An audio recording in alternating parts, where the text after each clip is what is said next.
In October 2015, one of the biggest cities of the Western Hemisphere, Sao Paulo in Brazil, faced its worst drought in 80 years. Climate change was only part of the problem. Other factors included the damage caused by pollution to the existing reservoirs and changing rainfall patterns due to the deforestation of the Amazon forests. Cities shape and in turn are shaped by their natural environment. They are systems of systems that are located within wider ecological systems within the biosphere. They are dense networks of interwoven socio-spatial processes that are simultaneously local and global, human and physical, cultural and organic. The close relationship between urban settlements and nature, or natural resources, is as old as settlements themselves. Early cities were located close to rivers and lakes as well as cultivated lands to ensure a regular supply of food and water. Not only do we continue to depend and draw on natural resources for our sustenance, but urban economies and cultures are also inherently tied to the natural environment. As our cities and economies have grown more complex, there's been an increasing tendency to externalize nature and diminish the value and status of indigenous populations that have learnt over many generations to read, understand, and live within the limits of local and regional ecosystems. This lecture will focus on the relationship between natural resources and cities, looking specifically at air, water, and biodiversity. It will raise questions about the sustainability of what our urban regions need and consume, the challenges that this creates, and how to begin tackling them. Cities need nature, indeed depend on it for their survival, and are now facing the dual challenge of balancing rapid urbanization with the overuse of natural resources, environmental degradation, and climate change.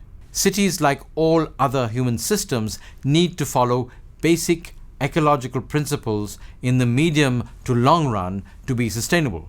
To give you some examples, to limit the rate of use of renewable resources like forest-based biomass or timber to below their rate of regeneration or assimilation, to limit the rate of use of non-renewable resources like fossil fuels to their rate of substitution by renewable resources like wind and solar energy. Cities occupy about 2% of the Earth's surface, but consume about 75% of the world's natural resources, about 3/4 of the global energy supply, and produce about 75% of the world's carbon emissions. Although this raises serious questions about the future sustainability of cities, it also offers us a unique opportunity to enable urban regions to transition to sustainable development pathways. Infrastructure choices that are made today, ranging from building design, transportation and waste management, to food, urban ecosystem management, energy and water system design, have critical implications for the sustainability of urban regions. As metropolitan regions have grown, they have placed increasing demands on their rural hinterlands. The relationship between cities and the natural environment is a circular one. Natural resources have shaped cities as much as cities have been impacted by the environment. Cities have created a conjoint, built and natural environment that has developed its own local microclimate in many locations that is different from the surrounding non-urban areas in terms of temperature, rain, and even wind patterns. Ecosystem conservation within cities and urban regions is not only important for the natural environment, but also to protect critical ecosystem services that provide urban areas with clean air and water, help reduce the impact of urban heat island effects, drainage and flood control, provide rich and diverse sources of food, and recreational locations like forests, lakes, rivers, and beaches. A critical question within urban areas is the proportion of land and waterscapes that should be conserved for ecological uses. How much of this should be wild or untouched, and how biodiverse must that be to be able to cater to the needs of other species and maintain ecosystem health, and also deliver essential ecosystem services to urban areas. Moreover, as urban regions expand into their peripheries, they often encroach on and disrupt diverse ecosystems. Several cities around the world have incorporated a range of growth control measures to help curb this and restrict impact on surrounding areas. The example of the city of Portland in the United States and Vancouver are very interesting in this context. As the symbiotic relationship between biodiverse natural systems and human habitation is increasingly realized, cities across the world have started to pay serious attention not only to urban forests, wetlands and agriculture, but to fauna and conservation areas. Some of the most livable cities in the world, including Vancouver, Sydney and London, have carefully protected and managed their relationship with nature. There are also growing instances of human settlements coming into conflict with biodiverse natural systems, both within and on the peripheries of urban regions. The wolves of Los Angeles and the leopards of Mumbai are a couple of interesting examples of this. City populations require food, water, fuel, and raw materials for industry and other economic uses, and must reach well beyond their natural boundaries to fulfill these needs. These resource sheds assume transcontinental proportions for large metropolitan regions. Moreover, the rate at which these are being consumed is rapidly increasing as we are consuming resources faster than ecosystems are able to replenish them. Overconsumption impacts not only the sustainability of cities, but also of the regions from where these resources are drawn. Water is perhaps the most critical of these natural resources.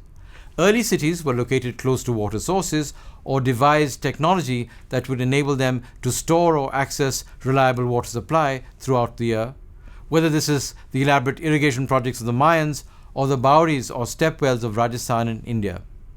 As the freshwater needs of urban regions grew and better technology became available, a growing amount of water was extracted through dams, wells, and other waterworks. Water sources like rivers, lakes, tanks, and even the seas also emerged as sinks for waste from cities. Effluents were dumped into rivers and pumped into groundwater. This sharply changed the dynamics of water systems, destroyed fish populations, polluted groundwater aquifers, and deprived downstream users of adequate and unpolluted supplies. The process of regeneration and replenishing of water supply has been disrupted by urban development, as an increasing amount of surface area in a city becomes impervious and generates runoff. These changes have meant changes in water supply and availability. According to the World Resources Institute (WRI), more than 50% of India faces severe water stress, and this is only likely to increase as cities and populations grow. Air and land have also emerged as sinks for waste disposal in cities.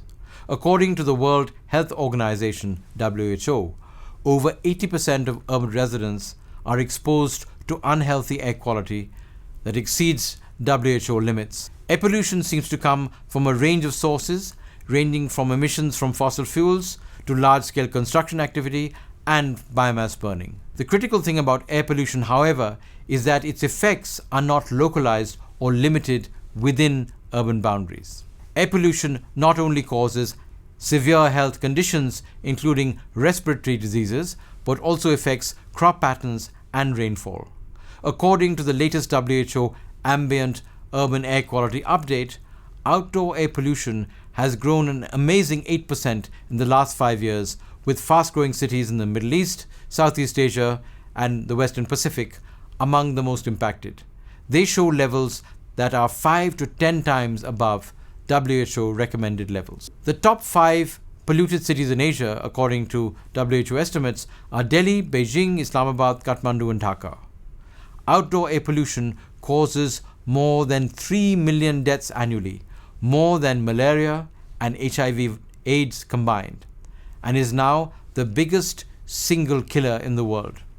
These numbers are expected to double as urban populations increase and car numbers are supposed to approach 2 billion by the 2050s. The impact of this and other environmental issues is disproportionately borne by low-income and marginalized urban populations. During the 2008 Summer Olympics, China faced an air pollution emergency. Air pollution in and around Beijing was at least 2 to 3 times higher than levels deemed safe by the WHO. In response, the Chinese government introduced strict emergency pollution controls, including suspending production at factories and coal-fired power plants, lowering the number of cars on the road, and introducing other driving restrictions. Although this provided temporary relief, there were no longer-term measures that were successfully implemented. In January 2016, Beijing issued a pollution red alert, closing schools, factories, and construction sites, and ordering half of all private vehicles off the road. This also represents an opportunity for change. In 1992, Mexico City had one of the highest rates of air pollution in the world because of increasing population, industry, and transport. Recognizing this, the Mexican government implemented a series of programs that would help reduce air pollution in the city. These include encouraging the use of public transport, greening the public transport fleet by switching to electric buses, implementing a city bike scheme, and encouraging the adoption of technology that would enable the reduction of emissions. These measures were effective for some time, but by 2016, pollution levels had slowly begun to rise again, indicating that continuous innovation is necessary to address the challenges of sustainable management of our cities. On the other side of the globe, Delhi also went through a significant improvement in air quality in the 2000s after a fuel switch to gas for all public transport. But by 2015, it had become one of the most polluted cities in the world, despite a massive investment of over $4 billion in a 200-plus kilometer long metro system. The growth of personal vehicles in Delhi, almost 8 million vehicles for a population of about 19 million, driven by sprawl, poor public transport, population and income growth, and an unsustainable urban trajectory, had negated almost all the gains of a focused sectoral air pollution reduction strategy. In short, we have to completely rethink the relationship between people, cities, and the biosphere. To plan, develop, and manage human settlements within local and global resource and ecological boundaries. This implies putting ecosystem health first and integrating cities, the urban metabolism, and economies symbiotically into the interstitial spaces, an inversion of what people have done for over 5,000 years. What have we learnt in this chapter? Cities and natural resources have a circular relationship. Urban regions shape and are shaped by the natural environment. Natural resources are critical to the survival of cities. They provide essential ecosystem services such as clean air and water, flood control, rich and diverse sources of food, and recreational locations. As cities grow, they are increasingly consuming greater proportions of global resources at faster rates. This has implications for the future sustainability of cities, as well as the relationships that cities have with their hinterlands. While urban regions have begun to think about ways in which to address these challenges, we need to completely rethink the relationship between people, cities, and the natural environment.